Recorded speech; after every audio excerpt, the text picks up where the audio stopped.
एई देश मोर सरग समान जननी जनम भूमि एहारी सेवारे देवाकु जीवन कदापि भूलिबा नाही कदापि भूलिबा नाही।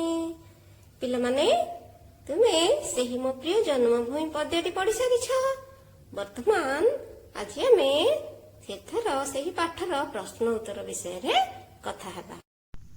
देख तुम बहिर प्रथम प्रश्नटी आस आमे जानिबा आम माटी मार कथा। एही प्रश्न गुड़िकर उत्तर मु लिखि देइछि, से विषय रे आमे कथा हेबा।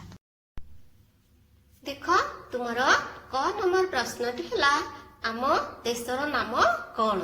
आम देशर नाम भारत। ख नंबर प्रश्नटी आम जन्मभूमिर नाम कौन? आम जन्मभूमिर नाम भारत वर्ष।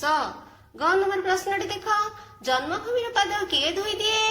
नील सागरर लहरीमाला जन्मभूमिर पाद धोई दिए। परवर्तटी देख केउ माने आमर भौणी भाई?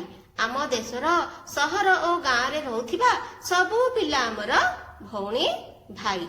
आमे जन्मभूमिर नाम किपरि रखिबा? आमे भल पाठ पढ़िबा, भल काम करिबा, जन्मभूमिर सेवा करी तार गौरव रखिबा। दरकार पड़िले ता पाई जीवन देई तार नाम रखिबा। वर्तमान तमर 2 नंबर प्रश्नटी देख सागर नील लहरीमाल नाची नाचिता चरण धुए खेली खेलिका झरणा केते सरागितार देहटी छुए। एही पदरे थिबा सागर और नील लहरीर चित्र मानचित्र रे सजाई दियो। एठी तमर एक मानचित्र देइछि, देख भारत मानचित्र। तुमे मानचित्र देखिछ, मु देइछि पाठरे देखिछ, सेठी तमे देखि ए साइड सब तार कोन करबो ना नील सागर नील समुद्र र पानी र रंग दब। ठीक अछि। वर्तमान 3 नंबर प्रश्नटी देख गहन वन श्यामल तरु गहल लता देहेता सोहे डालरु डाले विहंग उड़ी मधुर गाने पराण मोहे। एही पदटी रे जहा कुहा जाइछि ताकु नै चित्रटीए आंक। देख तुमर एठी गोटे घरटीए खाली घरटीए अछि। एही घरे तुम चित्रटी आंकिबो। तुमे चित्रटी आंकिबा पई देख तुम बहिरे देइछि चित्र, से चित्रटी को देखिबी तुमे अंकन करि परिबो। एठी देख तुमर गोटे सुंदर गछ अछि, गछरे पक्षी माने बसिछंती उडुछंती। एही चित्रटी को देखि तुमे जेई परि अंकन करि परिबो से भली भाबरे एही खाली घरे चित्रटीए अंकन करिबो। ठीक अछि। वर्तमान देख तुम बहिरे दिया जाइथिबा 4 नंबर प्रश्नटी जननी परि पाळुछि जिए सेही त मोर जन्मभूमि। एही पदटी को पढ़ी जी एवं सेही तो कहा उद्देश्य रे प्रयोग करा जायछि 3टी वाक्य रे लेख। देखो मैं एठी 3टी वाक्य लिखि देइछि। एठारे जीए एवं सेही तो आम जन्मभूमि भारत वर्ष उद्देश्य रे कहा जायछि। आम जन्मभूमि भारत आमर मां परी जन्मभूमिर खाद्य खाई और तार पानी पवन रे आम जीवन गढ़ा। वर्तमान 5 नंबर प्रश्नटी देख मझी गोल भितरु शब्द गुड़िकर प्रतिशब्द आनी सेमानका पाख घरे लेख। प्रतिशब्द माने अर्थ।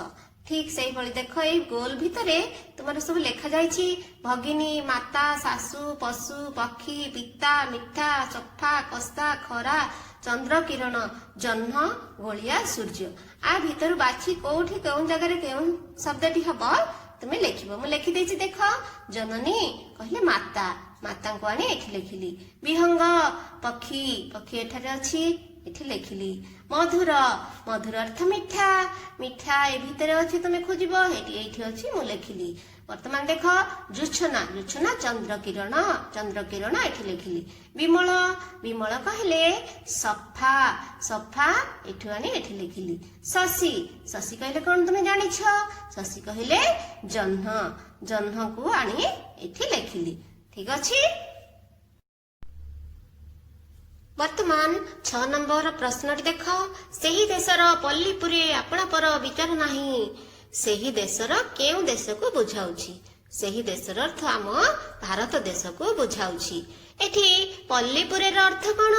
पल्लीपुरे अर्थ होछि गाँ एवं सहर रे। ଆପଣାପର ବିଚାର ନାହିଁର ଅର୍ଥ କଣ?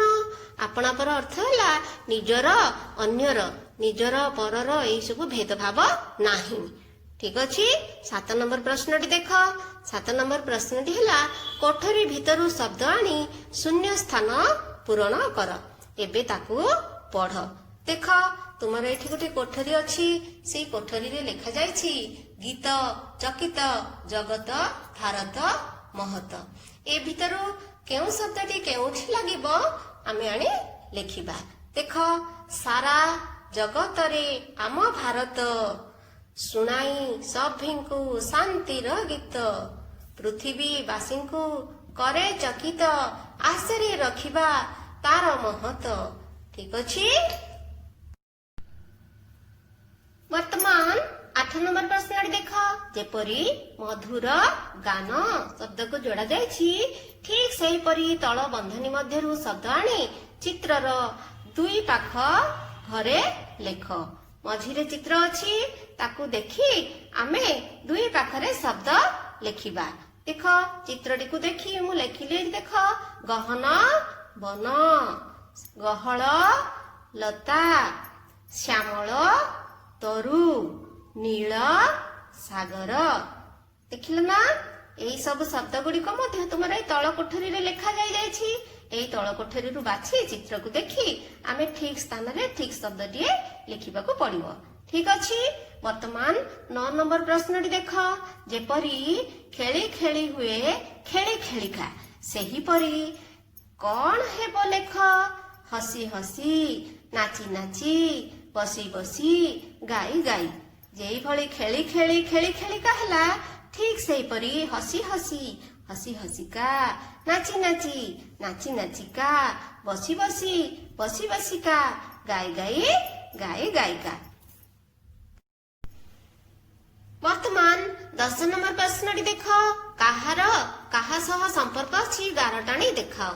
ଯେପରି ଏଠି ଗୋଟେ କରାଯାଇଛି ଜନନୀ କୋଳ, ଠିକ ସେପରି ଶଶୀ, ଜୋଛନା, ସାଗର, ଲହରୀ, ବିହଙ୍ଗ, ଗାନ। ମୁଁ ଏଇଠି ଗାର ଯୋଡି ଦେଇଛି, ଦେଖିବ ତୁମେ ଠିକ ସେହିଭଳି ବହିରେ ଗାର ଟାଣିବ। ଠିକ ଅଛି। ବର୍ତ୍ତମାନ 11 ନମ୍ବର ପ୍ରଶ୍ନଟି ଦେଖ। ପଦ୍ୟରେ ଯେଉଁ ଶବ୍ଦ ଗୁଡିକ ପଢିଲେ ତାକୁ କଥାରେ ଲେଖିବା। ଗୀତରେ କଥାରେ ହେଲା ପଦ୍ୟ ଆଉ ଗଦ୍ୟ। ଦେଖ ଜନମ ଲେଖାଯାଇଛି ଜନ୍ମ, ଠିକ ସେହିପରି ଆମେ ଲେଖିବା ପରାଣ, ପ୍ରାଣ, ଜୋଛନା, ଜ୍ୟୋତ୍ସ୍ନା, ସ୍ନେହ, ସ୍ନେହ। ବର୍ତ୍ତମାନ 12 ନମ୍ବର ପ୍ରଶ୍ନଟି ତୁମ ବହିରେ ଦେଖ। ତଳେ ଥିବା ଚିତ୍ରଟିକୁ ଦେଖି ତା ବିଷୟରେ 5 ଧାଡି ଲେଖ। ତୁମ ବହିରେ ଗୋଟେ ଚିତ୍ର ଅଛି, ଦେଖ ସେଇ ଚିତ୍ରଟି ଦେଖି ଚିହ୍ନି ପାରୁଛ ନା? ସେଇ ଚିତ୍ରଟି କାହାର? ସେ ଚିତ୍ରଟି ହଉଛି ଏକ ବାଘର। ସେ କହିଛି ତମେ ତା ବିଷୟରେ 5 ଧାଡି ଲେଖିବ। ମୁଁ ଏଠି 5 ଧାଡ ଲେଖିଦେଇଛି। ଦେଖ ଏହା ଏକ ବାଘର ଚିତ୍ର ଅଟେ। ବାଘ ଭାରତର ଜାତୀୟ ପଶୁ ଅଟେ। ସେ ଘନ ଜଙ୍ଗଲରେ ବାସ କରେ। ସେ ଏକ ମାଂସାଶୀ ପ୍ରାଣୀ ଅଟେ। ସେ ଗାଈ, ଛେଳି, ହରିଣ, ମଣିଷ ଆଦି ପ୍ରାଣୀଙ୍କୁ ଖାଇଥାଏ। ମୁଁ ତ 5 ଧାଡି ଲେଖିଲି। ତୁମେ ମାନେ ତା ବିଷୟରେ ଆଉ କଣ କଣ ସବୁ ଜାଣିଛ ଲେଖିବ ଖାତାରେ। ଠିକ ଅଛି।